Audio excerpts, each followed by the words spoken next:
The Lot Story by Hippie Wolfman and illustrated by Hearts and Wisdom Creators.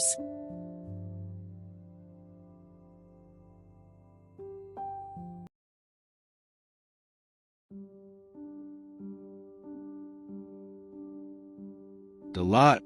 This story I did not make up. The city told it to me. It tells its tales freely to all who listen. There are many here who could tell it as well, but few could tell it as well as I. So, for you stranger, I will relay it as best I can. Pay close attention. First, I must tell you of the city. The city is old and dusty.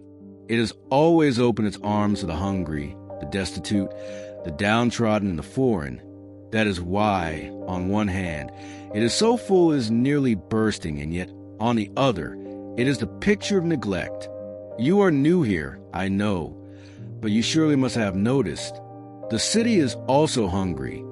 Hungry for sustenance, for love, sex, wealth, and whatever else plagues the hearts of human beings. Hungry and never satisfied. In this way, I suppose all cities are the same, whether rich or poor, proud or decrepit. They all, like any other living being, desire growth, and so grow they do, forever putting forth new shoots, each more insatiable than the last.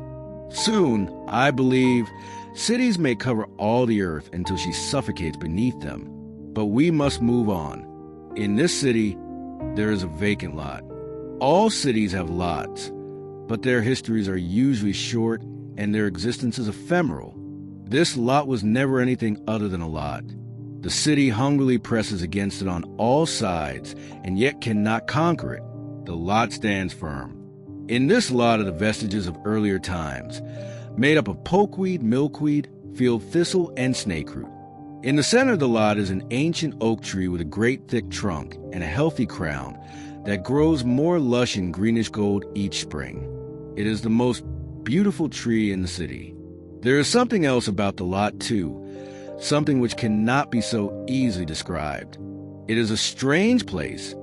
People passing by feel as if they're being watched, as if the tree itself had eyes, lights that flicker in and out of sight, passing shadows with no source, voices half heard. That particular patch of earth has a reputation for oddness which has persisted throughout the generations. It is usually avoided, as dense vegetation and swarming insects make it too impractical to use. In fact, it is generally held to be haunted. That is why a young boy named Marlin got into some trouble there a while back. As he was walking home from school, a group of boys cornered him next to the ancient tree. The leader of his assailants was a boy named Jermaine, who was in every way the opposite of Marlin. Jermaine was tall, strong-looking and handsome, and had a smile that made girls sigh. Marlin, in fact, dreamed to be like him. But at the moment, Jermaine was picking through Marlin's knapsack. "Look at all these books," said Jermaine in mocking admiration.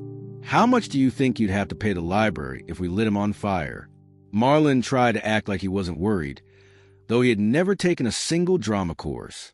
"Give it back," he hollered at Jermaine. "And is this a sketchbook?" Oh my, what an artist," Jermaine added as he flipped through it. "Hey, whoa, guys, check this out. That's Mrs. Bella, isn't it? Boy, would she like to see this. Maybe I should post it." Jermaine sneered. "I said give it back." Marlin hollered again. The other boys were chuckling.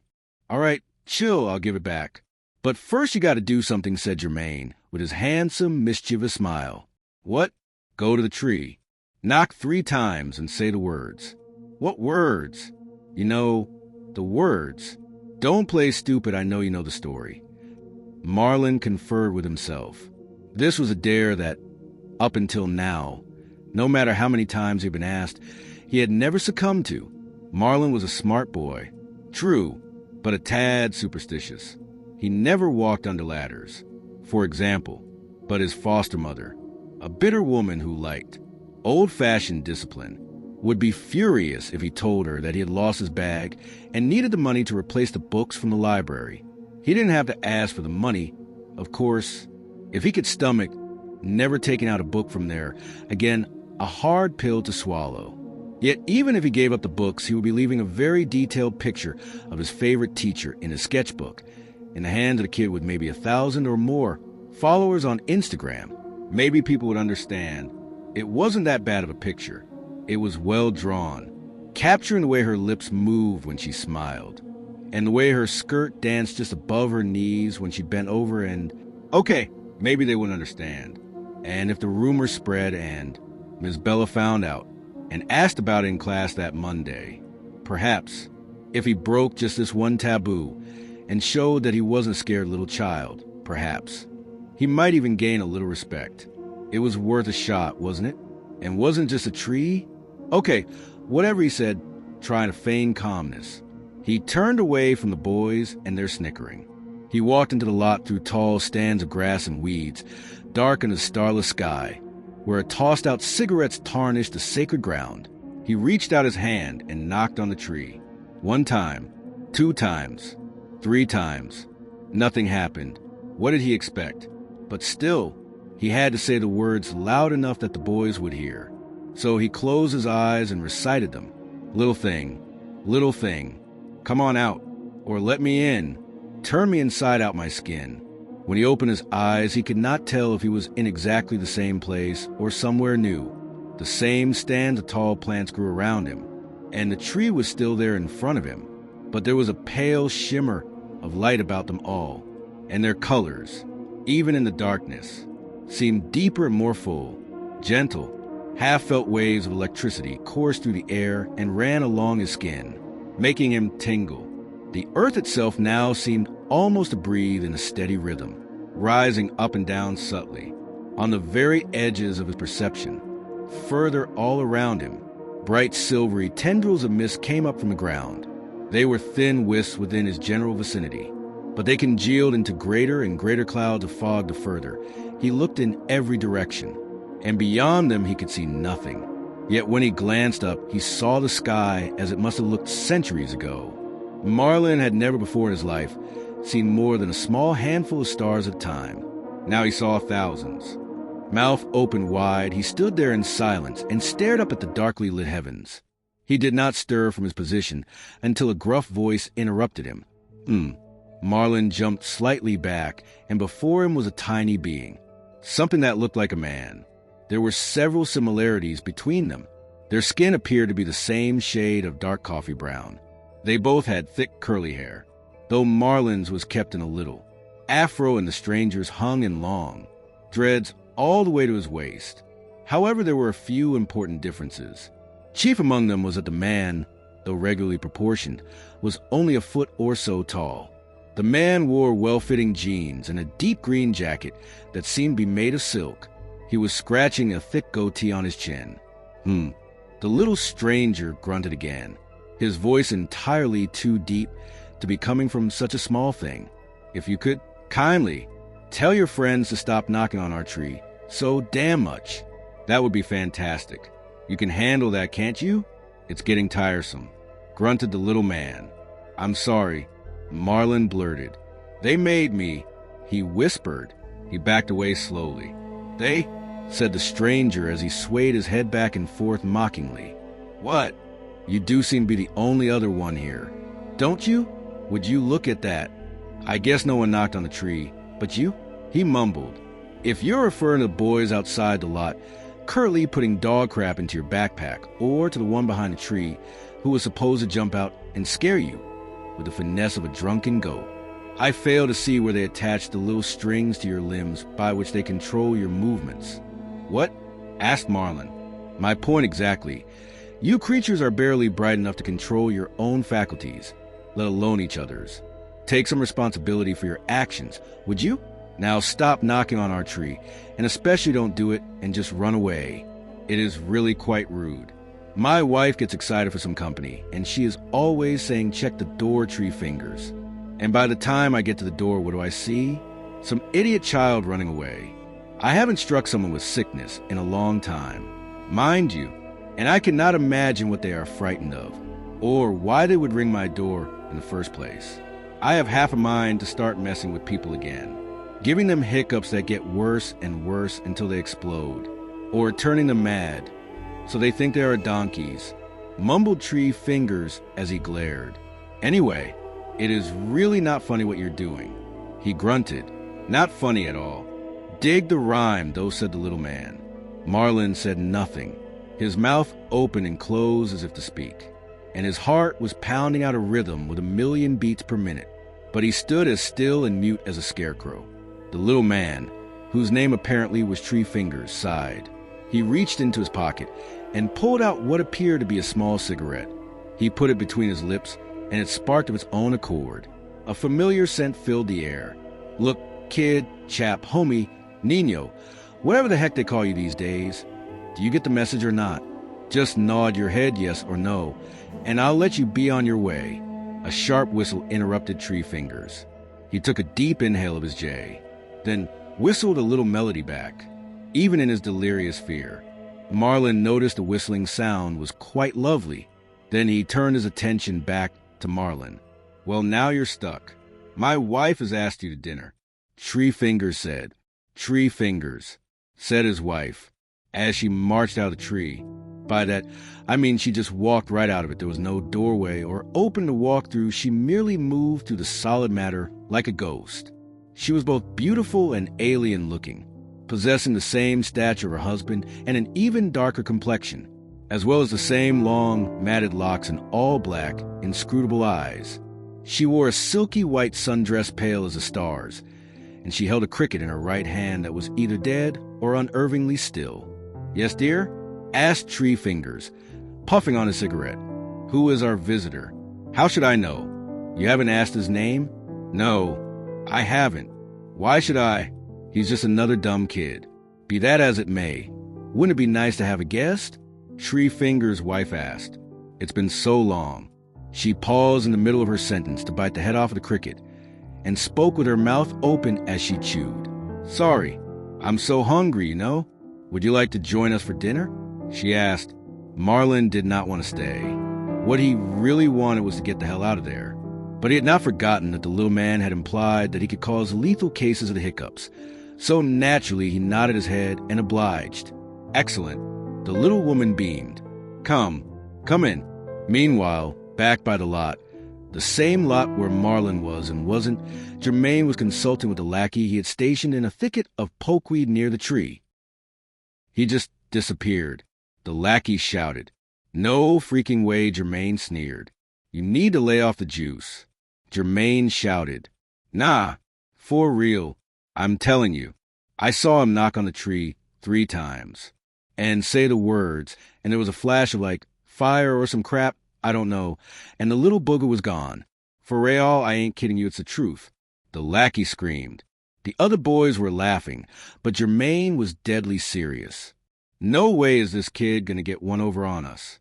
I can't tell if you're tweaking, or if the little quamquat was playing with magic tricks, but we're gonna find him and jack him up so bad he'll wish we just threw dog crap on him like we had planned. Screamed Germain. Split up. Circle the block. We're gonna find him. Growled Germain. His lackeys nodded, hopped on their bikes, and followed orders. Germain didn't mention that he was afraid of the tree. He himself had never knocked or said the words. And now Marlin had, and apparently got away. And that made Germain feel like a fool. He had to make sure Marlin didn't like making him feel like a sucker, and he was going to do it as quickly as possible. Germain picked up the baseball bat that had been hidden in his own backpack and ran his fingers along it. It felt good. It could feel bad, too. But not for him. He swung it through the air and smiled. In the meantime, Marlin had walked through the tree, and well, its interior was quite spacious, more spacious than seemed possible from the outside. Their home was filled with elegant, intricately carved wooden furniture, though the wood had not so much been cut as much as it grew from the tree itself. Torches were hung from the walls, as well as ornate tapestries of various plants and animals. Inside the tree, as on the outside, shimmered with faint light, like the earth had beneath his feet. He felt the tree breathing ever so subtly about him. He was so consumed with the wonder of the place that he almost failed to realize that he had, apparently, shrunk down to the size of his hosts, so that he was easily able to follow them to the many rooms and halls of their home and up the steps to the dining room, their presumed destination, as that is where they stopped. Strange smells wafted in from the next room over, which Marlin assumed was the kitchen. I did the cooking tonight. So it's your turn to set the table and bring out the dishes, commanded Tree Fingers' wife. Yes, love, said Tree Fingers. Tree Fingers mumbled, still smoking. He walked into the kitchen. Here, take a seat and allow me to introduce myself. My name translated to your tongue is Sea Dark. What is yours? Marlin automatically took a seat. Marlin, he said. Marlin, Sea Dark whispered. What a lovely name. And how old are you? 12, Marlin said. She whistled. You were barely born yesterday. Do you know how old I am? Can you guess? She asked. Marlin looked at her closely. His foster mother's friends had played this game with him. He had not liked the game. 25? It was a fair enough guess, he supposed. She looked 25 to him, at least. 25. I'd have been a baby, said Sea Dark. No, I am 20 times that at least. Probably more. I'm nearing 6 centuries now. I think, said Sea Dark. Oh, here comes Tree Fingers with the first course, said Sea Dark. Tree Fingers walked in with a silver plate of what looked like leaves and insect larvae coated with strange sap like dressing. Dig in, Tree Fingers said gruffly. I need to wash my hands. Said Marlin, you are our guest. Sickness will not touch you, replied Sea Dark sweetly. But still, better to rinse the dirt off, isn't it? Asked Sea Dark. We like to eat with our hands here. Tree Fingers grunted. I like the dirt. It adds flavor. But yes, dear. Tree Fingers left the room and returned with 3 bowls of water. They rinsed their hands. Now, said Tree Fingers, dig in. Marlin had no particular interest in leaves or larvae, but now did not seem a good time to offend his hosts. He held his breath, grabbed a handful, and took a bite. God, it was delicious. Perhaps the most wonderful thing he had ever tasted. So many flavors, from bitter to salty to sweet, all so full and profound and harmoniously blended together on his unworthy tongue. Tree Fingers smiled ever so slightly for the first time since Marlin met him. Well, he said, here is a man with taste. Tree Fingers said with a smile, the grass, the leaves, berries, nuts, grubs, worms, and bugs. They were all excellent beyond my powers of description. Marlin ate and ate until it felt more full than he could ever remember before in his life. Even the water was the best he had the good fortune to taste by a wide margin, even though Tree Fingers protested that the boy was too young for. Sap wine. Sea Dark had insisted that Marlin should try it. The more Marlin ate, the more Tree Fingers seemed to like him. And every so often Tree Finger would thump his chest and say things like, now here is a man with appetite. And here, boy, if you like that, you should try this. Between mouthfuls, Marlin asked questions, and the couple answered. He learned much about his hosts. They had had a great number of children, and had lived with them and many of their closest relatives and friends for centuries on the same patch of land that they inhabited now. But all the rest had left for more undisturbed pastures, as Sea Dark had put it long ago, as the tall folk began coming in greater and greater numbers, and felling trees, and paving over the earth, and creating deserts of concrete and steel. Their clan had waged war in the beginning, striking down many with cruel sickness and affliction, but more tall folk kept coming in their place, a rolling sea of destruction, defiling people.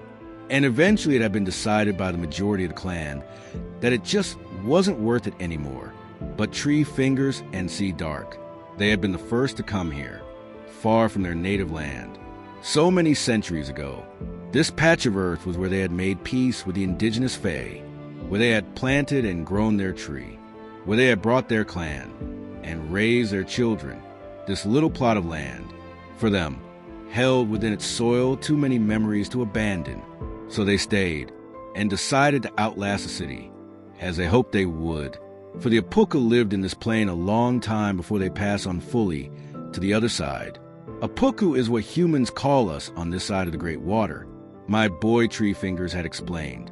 Though in our homelands we were called Moesha, Marlin was chiefly interested in the wide range of knowledge that his host possessed, being himself a boy of scholarly character. The languages of birds and trees, and of squirrels and street rats and rocks. And rivers lore such as this piqued his interest immensely. The manner in which the Apuku change their shape, or dance in the currents of the air, or cast health and sickness with a glance and a sign of the fingers. Such lore too entranced Marlin, though he understood only a small part of it. Time works strangely in this realm. So Marlin was unable to tell how long he sat with them talking. I will not presume to even understand how it operates here. Marlin looked out of the dining room window. Night had ended, and the golden-red orb of the sun had risen. The mist had died down, but no city was in sight, just rolling green hills. Maybe I could stay a while longer? Marlin asked. Tree Finger scratched his chin for a moment, thinking, I guess that wouldn't be so bad. After all, it is nice to have some company. Sea Dark smiled. Of course, dear, said Tree Fingers.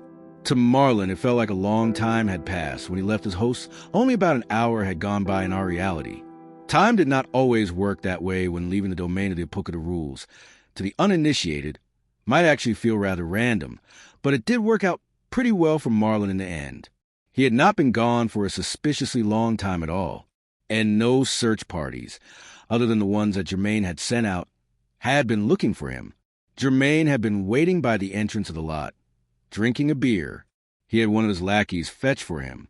I'm telling you, the little booger is gone, said the errand runner. Nate was right there, behind the tree, and he didn't see him leave. He couldn't have scaled the wall at the back of the lot without him noticing. Germain mumbled, and there's buildings on both sides. Where the heck could he have gone? Germain said out loud, I don't know. How did he disappear in the first place? He thought to himself, something's not right here. Man, let's call this crap off. I'm tired, the lackey hollered. Why? I'm here, said Marlin. Germain swiveled around and saw Marlin behind him, smiling. Germain grinned evilly in return. Well, you came back. Huh, want your backpack? The backpack in question was by Germain's feet. He kicked it hard, scattering Marlin's notebooks around the base of the tree. You are going to have to play a little game with me for it, said Germain. He tossed his beer on the ground and perched the bat on his shoulder. Why don't we go into the lot? For a round of ball? Said Germain. We could play right here, said Marlin. About half of the crew were already gathering around when Marlin had shown up, apparently out of thin air, and seemed to surprise everyone but Germain. A few others were arriving on their bicycles at that moment. The shock mostly evaporated, and there were now lots of grins between them. They were excited to see where this would go. Come on, take a swing, Marlin prodded. Germain bowed humbly. As you wish, said Germain, his face beaming. He placed both hands on his bat and did nothing. Germain couldn't move, not a single muscle or an inch. Marlin stared at him with an intensity that shook Germain to his core, sending a soul-deep shiver through him, though Germain dared not show it. What's the matter? Scared? Teased Marlin cheerfully. Then he spat in Germain's face. F you, barked Germain. Marlin grinned and ran towards a tree, and at once the spell was broken. Germain spun around, the bat tight in his hands, and darted after him. The rest of the boys dumped their bikes and sprinted in pursuit, but Marlin didn't run far. He stopped at the tree and turned around, giddy with laughter. Germain caught up and lifted one of his hands in the air, signaling his crew. They stopped and waited for their instructions. Hold on, Germain ordered. I get first hit, then with both hands. For a second time, he took hold of the bat, swung, and Marlin had vanished. Instead of Marlin's head, the bat struck the old oak's trunk, and Germain vanished too. The rest of the crew stood there, slack-jawed and silent. Behind you, screamed Marlin from behind the gang of boys. One of the boys turned to face him. From that point on, none of them moved, not because Marlin held any power over them, but due to a lingering fear of something they couldn't quite understand. Marlin grinned. Then he opened his mouth, still smiling. He opened it wider and wider until it became unnaturally large, like the mouth of a snake preparing to swallow. A fan of blue flame rose up from the back of his throat, ran down the center of his tongue, and licked at the edges of his lips. That was too much for them. The crew scattered in unison, not bothering to pick up their bicycles, but leaving them in the lot. Nate stood there, eyes locked with Marlin's, unnaturally still. What kind of being are you? Nate asked. A boy, said Marlin. Now, take my backpack and all my things and clean off the crap and return it to me with everything in it on Monday before school. Let's say at 8. Don't be late. You do know where I go to school, don't you? Nate nodded. Great. See you there, said Marlin as he walked over and slapped him on his shoulder. Nate grabbed the backpack, hopped on his bicycle, and sped away as fast as his feet could pedal. Marlin smiled to himself, picked up one of the smaller bikes, and rode it down the street towards his home. Whistling, a moth landed on his shoulder. Meanwhile, Jermaine was alone in a dark field before the great oak. The moon was out. Darkness surrounded everything. He called out for his crew, but no one answered. He was alone. Above in the tree, he saw 2 owls. Their feathers were bone white, and their eyes were all black. They screeched something terrible, and Jermaine felt a chill run through his chest. Damn, he whispered. What happened? Jermaine thought. He backed away from the tree, and the eyes of the owls followed him. He turned away and began a brisk walk. It was too dark to see more than a few feet ahead of him. He walked for a minute, and then another. Why hadn't he come to the end of the lot? He thought. There was no way it was this big. The owls screeched again, but this time they sounded closer. He turned and saw them lazily flying towards his direction. He cursed and ran. Nate, he cried. No answer. Jordan, Daryl. The screeching owl sounds were drawing nearer now. He could feel the air from their beating wings on his back. He wasn't running fast enough. Damn it. Sam, Joe, Mark. No, screamed Jermaine. The stalks of milkweed and pokeweed twisted together, tangling around his ankles and body, sending him tumbling to the ground. The owl screeched again. Jermaine reached out with his hands and began to pull himself forward, groaning with exertion. He saw the owl circling overhead, waiting. His broad chest began to be streaked with sweat. His heart pounded. Help! Anybody! Please! There was no one there. Tears welled up in his eyes. The screeching owl swooped down. What happened next is anyone's guess. If interested to find out more, go to the oak tree in the lot. Knock 3 times and say hello. Now you know the entire story, whether you find it sweet or bitter.